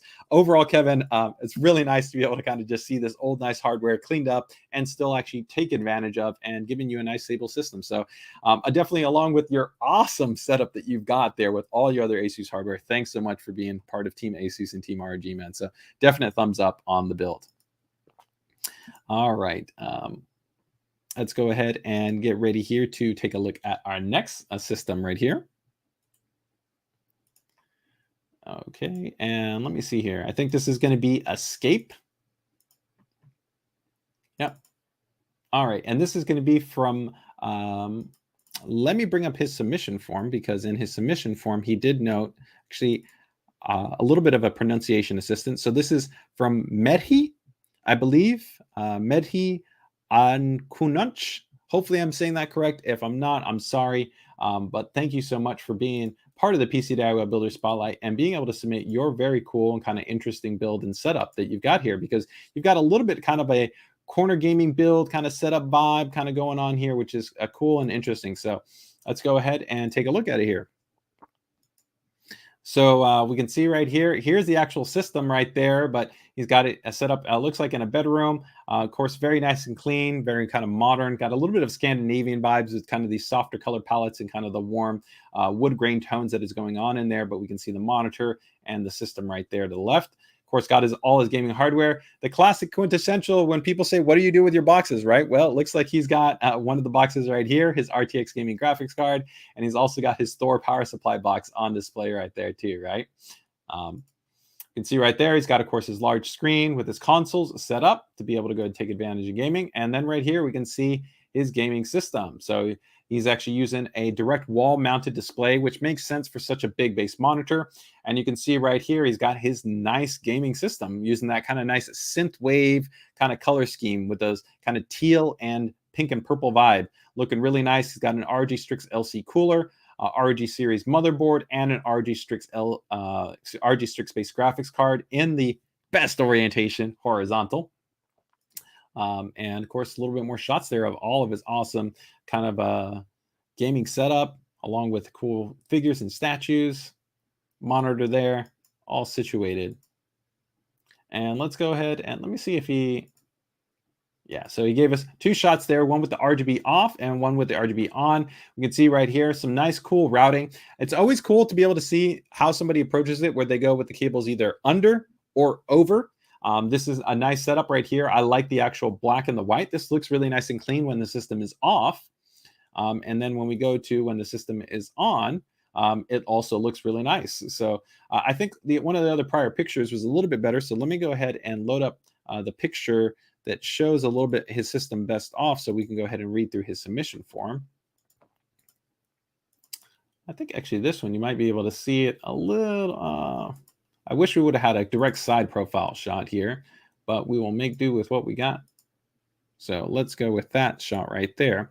And again, so this is, I believe, a Crosshair 8 Dark Hero, Strix LC series cooler. It's got some G-Skill memory, and of course that ROG Strix based graphics card. He's got the classic Lian Li Uni fans that are in there right there as well. So let me go ahead and bring up his submission form, and we'll see what we've got going on here. So let's take a look. All right. Okay, so not his first build. Does the build have a theme? Not really, as it's neutral colors in my room with wood, and I can change it based on my mood. And that would, of course, make sense. And again, if you guys don't know, keep in mind with Armory Crate, you have scenario profiles. So you could actually change your RGB profiles based on games or applications. So if you kind of wanted everything to kind of be really soft and white, then you could do that if you open up your web browser or your email. And then the moment you go into a game, you could have it changed to like what he's running here, which is a really cool kind of synth wave kind of color scheme. And then when you open up another game, you could actually also change it too. And that's available in the scenario profile options. So 3 words to describe the build: comfy, immersive, and clean. I think definitely regarding his entire room and his setup, really, really nicely done. Very clean, well executed. And the build itself is also very polished, very clean, nicely laid out, and the color scheme is definitely on point. Does the build have a name? Yes, it is going to be Escape from work and from adult responsibilities. Core hardware in here has got a very nice high-end system. This is with an AMD Ryzen 5900X and ROG Strix LC 360 AIO edition in there. He's got 32 gigabytes of G-Skill Neo 3600 CL14, 3090 Strix OC based graphics card, a Dark Hero based motherboard, a lot of storage. He's running 2 2TB SN850 based SSDs. That's all inside of course, the quintessential community favorite right now chassis, the 011 from Lian Li. And then he's got the Lian Li Uni fans, and then a Thor 850 watt power supply is powering all of that, along with Cable Mod Pro mod mesh cables. And then in terms of kind of the rest of his setup there, you can see it was very premium. He's got actually 2 OLED displays, one 55-inch and one 77-inch. Very nice and high-end Herman Miller Embody chair, and then a wide range of peripherals to really complement the rest of his build right there. And also, he's got optical fiber internet. Very, very nice. Overall, if you...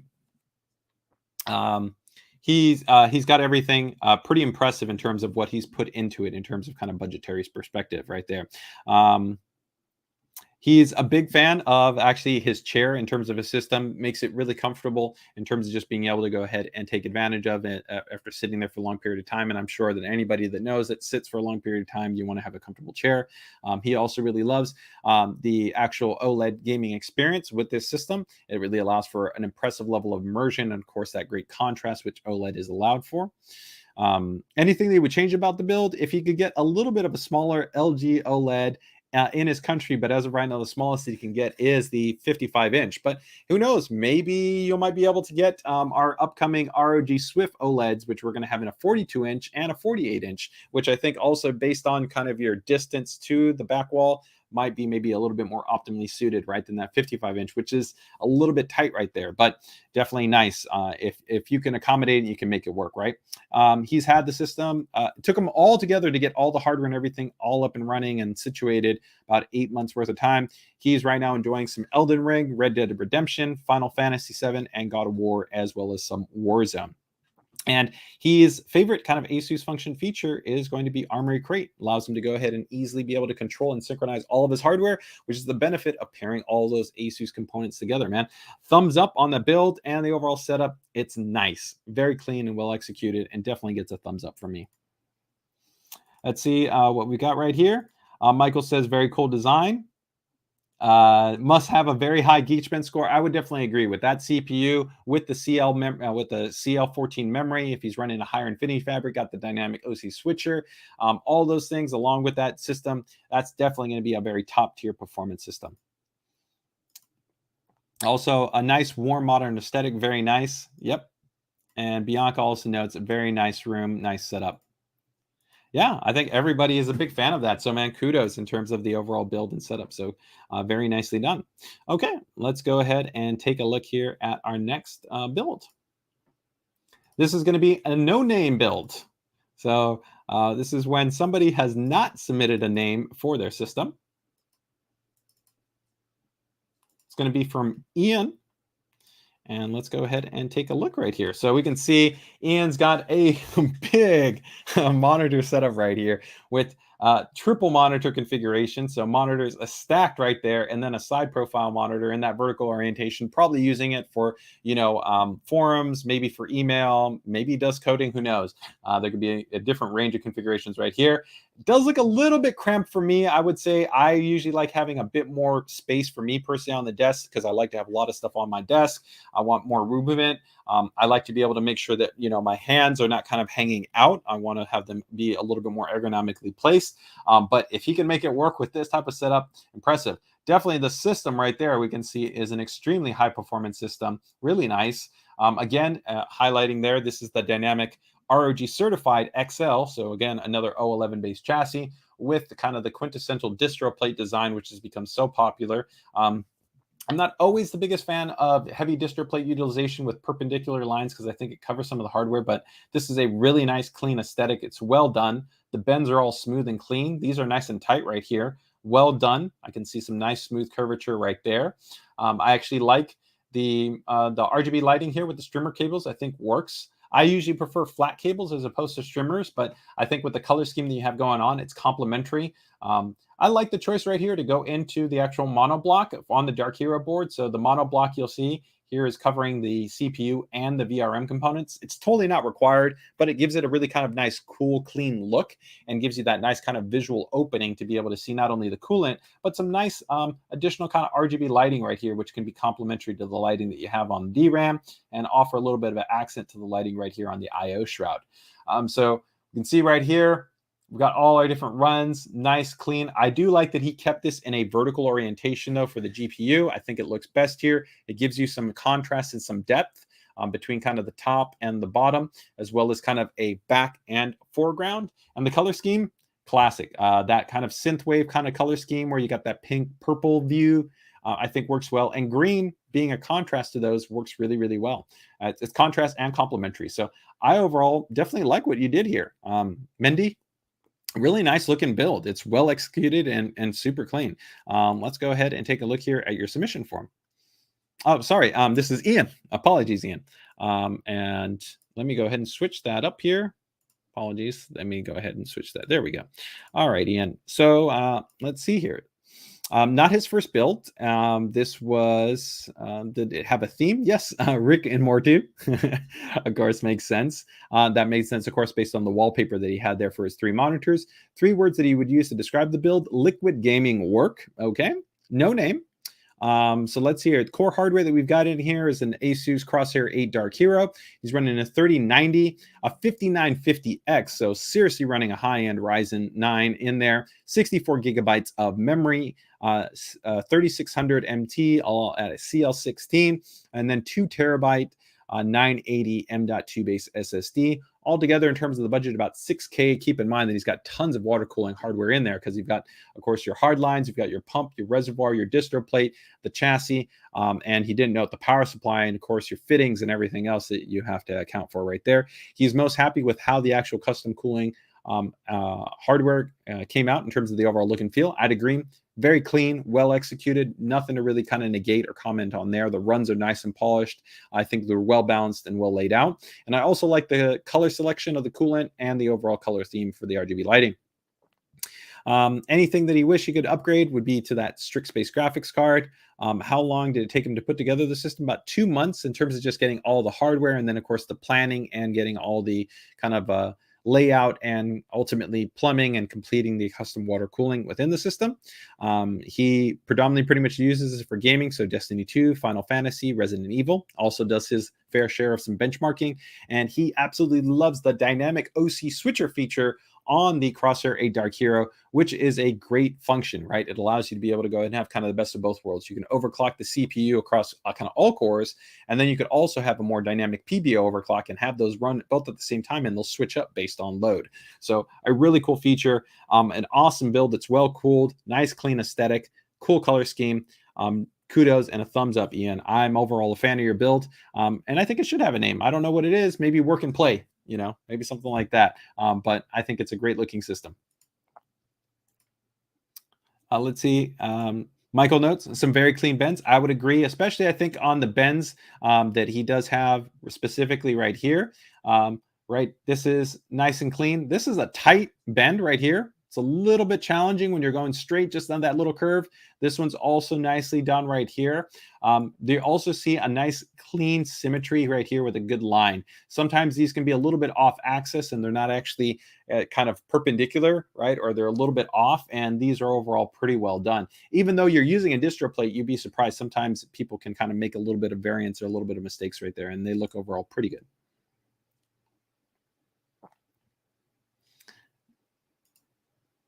His name is, I think, Red E is what he would note. Okay. Very cool.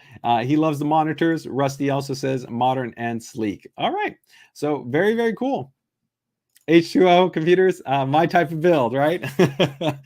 Definitely with a name like H2O computers here, I think you would definitely agree. That's definitely your type of build. All right.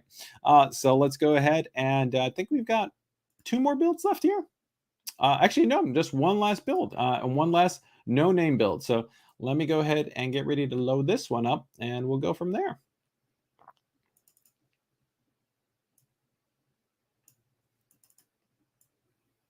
All right, so where do I even start with this one? All right, I think we'll just start right here. I don't have these images exactly in order, but let me switch this one up right here. This is going to be another no-name build from Joe. All right, Joe, let's see what we've got here. All right. Cool. Interesting. All right. So open frame. I'm always a big fan of actually open frame chassis. I like because they're just different. You get to see a little bit more of the hardware on display. They've got a different vibe to them because of just kind of the way they're situated. You can kind of see things a little bit more kind of spaced out. So I think they provide an interesting element. There's always that split between people that might sometimes do a vertical mount or sometimes do a horizontal mount. Here, this is really interesting because he's got dual GPUs, which is very rare in an open chassis configuration, and also pretty rare to see right now in most modern builds. We can see we've got an ROG Strix motherboard. We have a Ryujin 360, so same cooler that I've got right here on the bench next to me. But he's also gone ahead and take advantage of the dual orientation of the pump housing. So you can run it vertically or you can run it horizontally. So this is kind of cool. Different type of setup. He's got his RGB memory right there, and we can see some other items. So let's go ahead and just keep taking a look right here. So there we can see the Ryujin 2 at display. He's got his Radeon cards in there, all situated. Okay. It's got his ROG Thor power supply in there. A very nice power supply to use, and it definitely would be great. It's great that it's used on this system, but you could have probably gone with an ROG Strix power supply and saved a little bit of money because you don't see, of course, the RGB lighting on the Thor, and you also do not see the display that's on the Thor. But I do love the design right here in terms of just kind of the way that we have this this top facade, right? That looks pretty slick. And then he's gone ahead and maintained the Noctua fans on here that come included with the Ryujin 2, which is really nice. Your front I/O, which is right there. And now we have it lit up right there. So you can see it. He's using, of course, the stat readout to be able to go ahead and have temperatures, looks like fan speed, and a couple of other values all noted right there. And then he's got that nice little Radeon accent. And we can also see right there, he's got his M.2 SSD installed there. Overall, looking really clean. And these are the cables that came natively with it. He's also using the mix of both the sleeve and the standard cables. You could argue that maybe he could have gone with kind of custom sleeve cables, but I think these are really tightly clean and well implemented. And it's a challenge on open frame systems to do this sometimes. So actually, for me, I think this looks really good. I don't think you really need to change any of the cables. I give you a lot of credit in actually being able to have this so tightly clean and done here. And nice touch on being able to actually add the ROG sticker on top of the included Ryujin controller, which it connects all the fans and the RGB lighting. So nicely done there. You know, probably the only thing that maybe you could add that could have been interesting here, maybe just give you a little bit more fill lighting, would be that you have some additional RGB lighting ports on here, is that you could add maybe like an accent strip. So maybe you could put like a strip back here to add a little bit of side illumination, or maybe that runs under here to give you a little bit of underglow, which I think could be kind of interesting, because then you have a little bit of lighting at the top, maybe a little bit something there on the GPU side, and then down at the bottom. And if you did that with a nice clean kind of diffuse strip, it wouldn't look to where you'd see the individual spots for the LEDs. But this is really nice and just clean. It's well executed. It's nice. But I think right here, having these 2 points of lighting, so lighting here, a little bit there, if you just had a little bit of an accent strip, something down here, or like I said, a back flush lighting, which you could do through a strip right there, could give it kind of a little bit of an interesting kind of just pop to it, right? Not super critical. You could also even play around, because you've got some space underneath here where you could run an RGB lighting strip underneath these two GPUs and give this like a little bit of a fill lighting, which could be kind of interesting, as you would just see a little bit of kind of like a white light or something that would be underneath the graphics card, which could be kind of cool. So that could be also something that you could play around with. So let's go ahead and check out the forum here from Joe. So not Joe's first build. Not sponsor. Did the build have a theme? Yes, an open and modern appearance. 3 words to describe the build: is a build for the future, powerhouse and work combination, no name. In terms of the core hardware, another 5950X, so 2 5950Xs here, built on an ROG Strix X570-E Gaming 2. So that's actually our latest generation. That's the one with the passive chipset design. It also features dynamic OC switcher. So a really nice board to be able to go ahead and build something like a 5950X based system around. He's got 128 gigabytes of DDR4 3600 MT on there with that Thor 1200 watt power supply. That's a beastly power supply. And now that makes a little bit more sense why you went with the Thor, because the highest power supply that we would have under the ROG Strix line would be the 1000 watt, not a 1200 watt. Then he's got the ROG Ryujin 360 AIO. He's got 2 AMD Radeon 6900 XT GPUs.